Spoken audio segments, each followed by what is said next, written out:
Thank you very much for the invitation. I apologize, I'm giving this talk in English. I hope on another occasion I'll be able to do it in Dutch. So I'm going to talk about blockchains and insurance. I know very little about blockchains. I know absolutely nothing about insurance. So you'll just have to bear with me.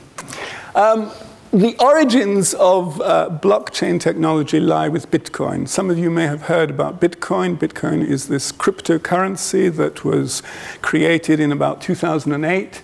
And it was invented really as a technological alternative to the standard currencies we have around us, the euro, the dollar, the pound, and that sort of thing. It was an attempt, let's say, in a very simplistic way, to be an anonymous eBay. And it's important to understand the political motivation, the cultural political origins of Bitcoin, particularly because that helps us understand the background to blockchains. It came from a very libertarian view in the United States, a view of trying to construct technology that is independent from government, independent from regulation.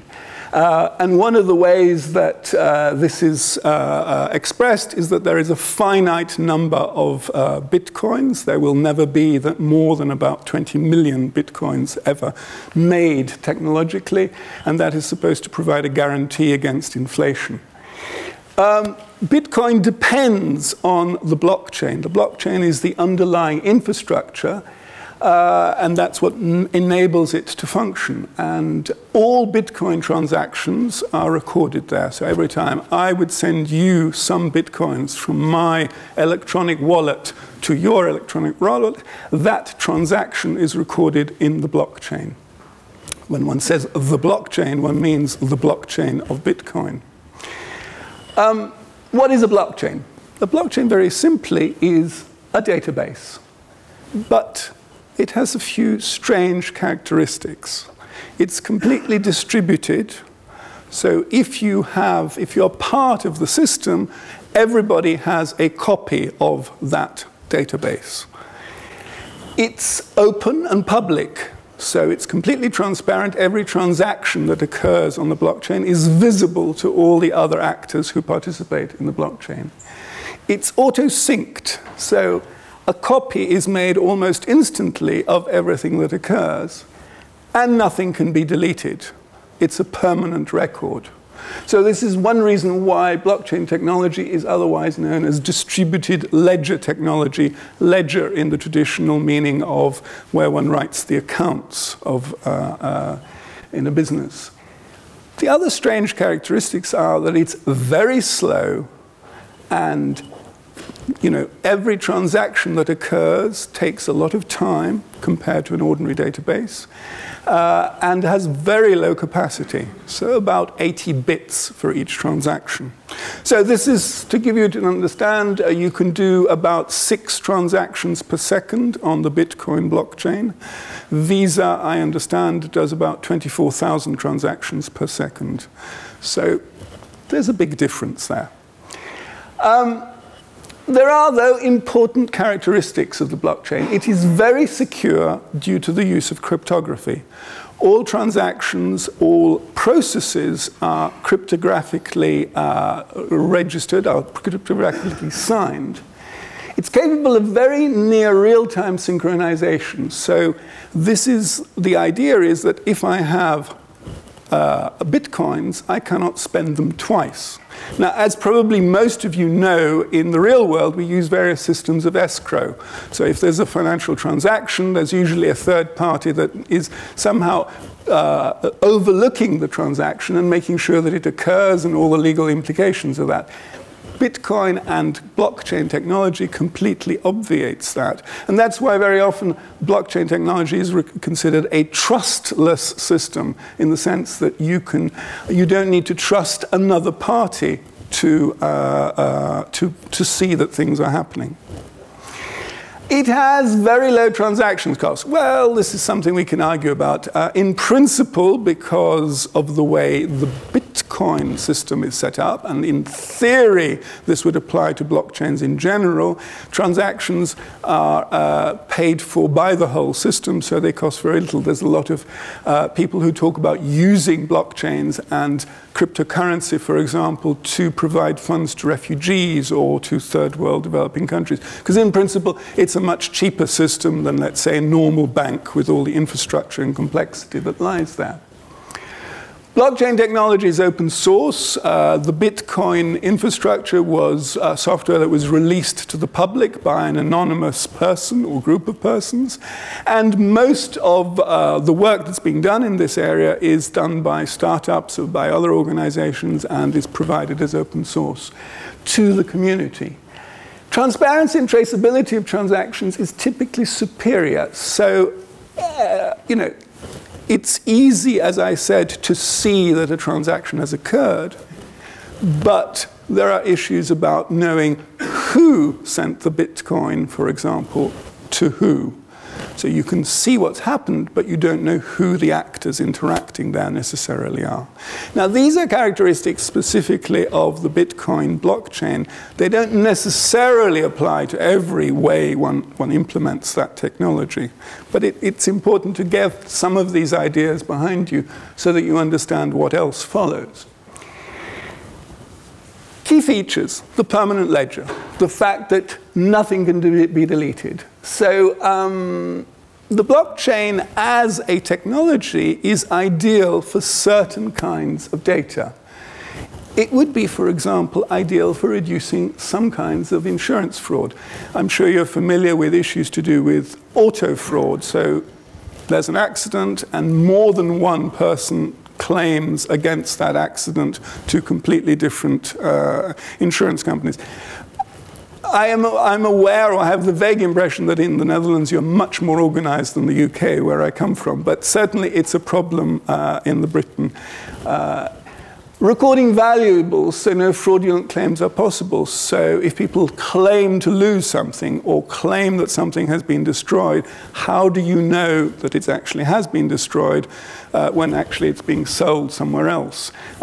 There's a lot of fraud there, and these kind of things where you have a permanent ledger that is external to your company, that is public but doesn't belong to somebody, are the kind of scenarios where the permanent ledger aspect of blockchains is quite useful. Tracking artworks across a chain of custody. So there are companies providing this as a service where they use blockchain technology to allow registering a certificate for an artwork, and then if you buy it, you ask for that certificate, and if it's not there, well, then there are issues there. Another key feature, probably for many people the most exciting feature of blockchain technology, and that is the smart contract. So a smart contract is an old idea. It predates blockchain technology by about 20 years. The idea is to transfer contractual obligations to a software system, to an impersonal piece of software that runs independently.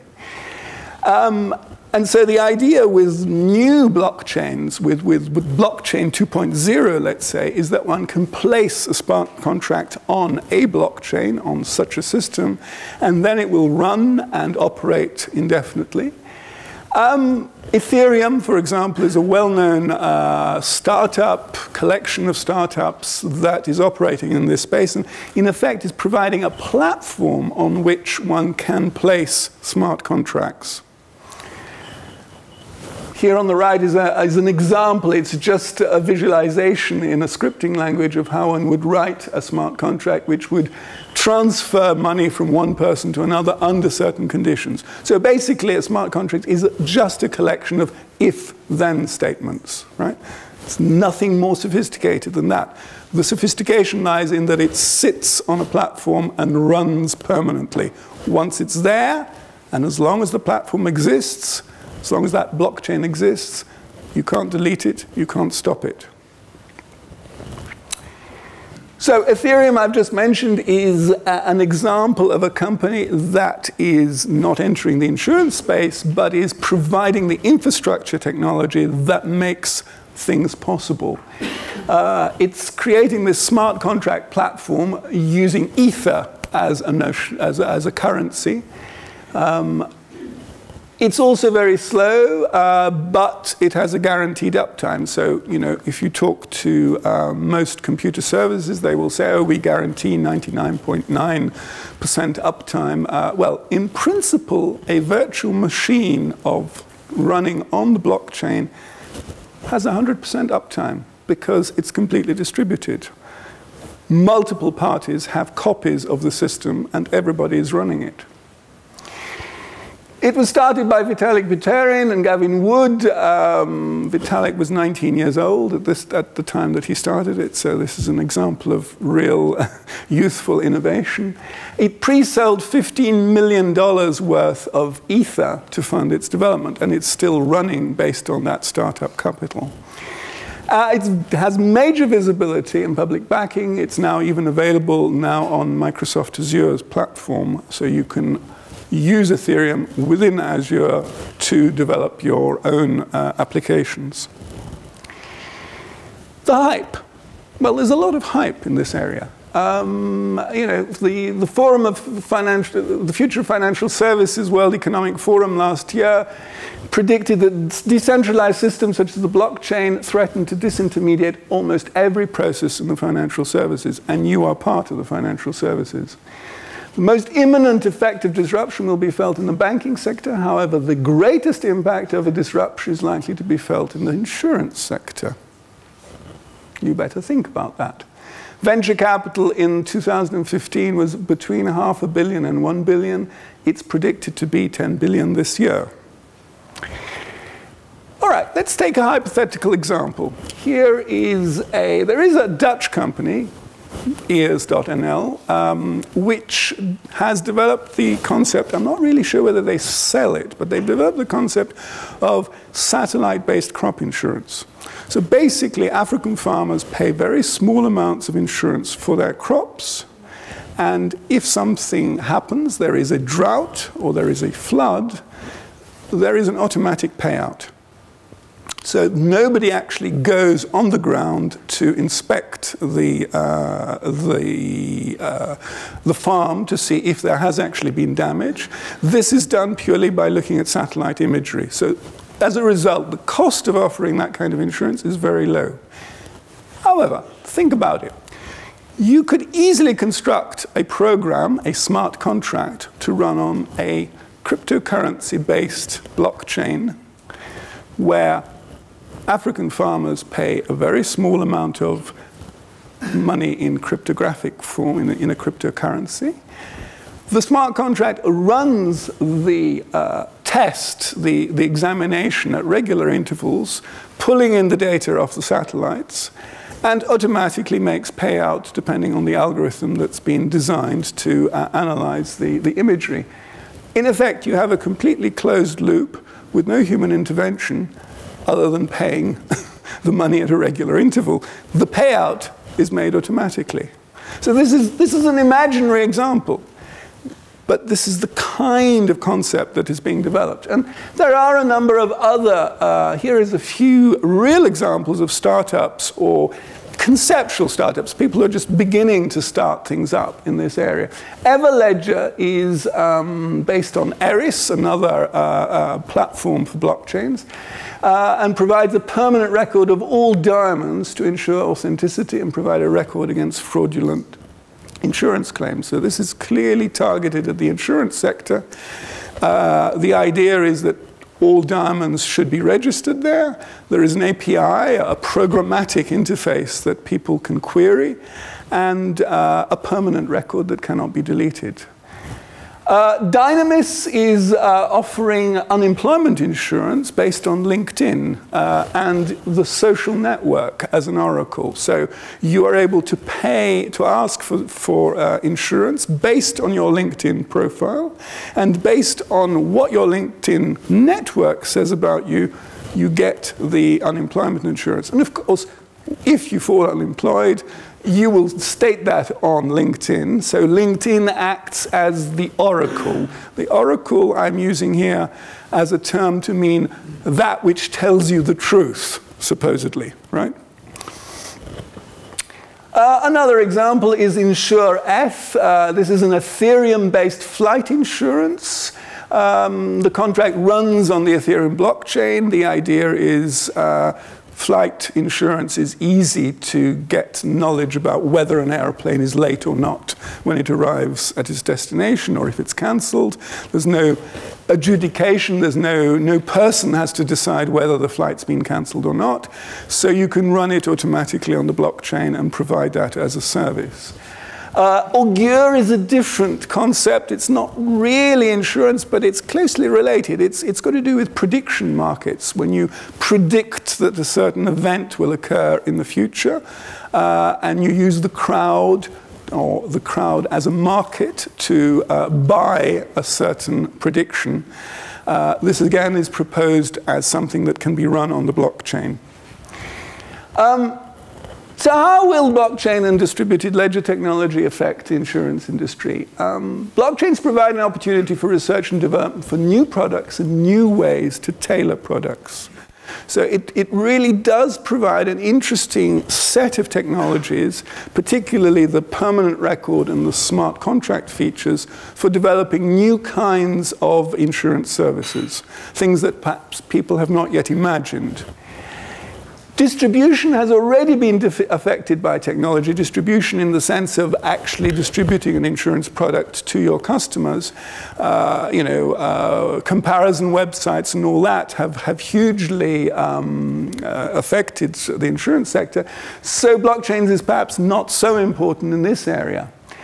But collaborative underwriting might have a significant impact here. I mean, remember that historically insurance comes from either insuring boats or insuring communities, community farms and things like that, where a group of people would chip in together to provide an insurance against some event. Historically, I think a lot of early insurance was farming, crop insurance, and that sort of thing, particularly in the Netherlands. So this technology, because of its distributed nature, because of its lack of need to trust a third party, provides an opportunity perhaps for a resurgence of mutual insurance. It's anyway something to think about. Smart contracts are a key challenge for claims processing. So I've already given you a number of examples where you could automate the process of triggering a claims payout because you got an objective external oracle, like, for example, the satellite imagery for a flood, or a general public register that a flight has been delayed or cancelled. But there remains, I think, in most insurance contexts, an issue about verification, an issue about how you determine that something has actually occurred. So if my house burns down, somebody has to go and have a look and see if it's really burnt down and how badly it's burnt down. If there is a car accident, the actual amount of damage has to be assessed by somebody. And so there is this issue of the digital to physical interface. There's a need for an oracle, somebody who's going to say, this is really what's happened, but to tell reality, not to tell you what's going to happen tomorrow. So, as I've said, crop insurance and delayed flights are easy cases. You can have a digital system, a software system that determines what has happened. But in other cases, fire, car accident, death, you need some certifying authority. There's a lot of fraud, for example, in life insurance, where people disappear, somebody claims for the life insurance, and then they reappear 5 or 10 years later. We've had some very strange stories in Britain about that. So this cannot be taken away by automation. There needs this space where the digital and the physical interact. That remains a core competence, I believe, which will not go away. Any questions?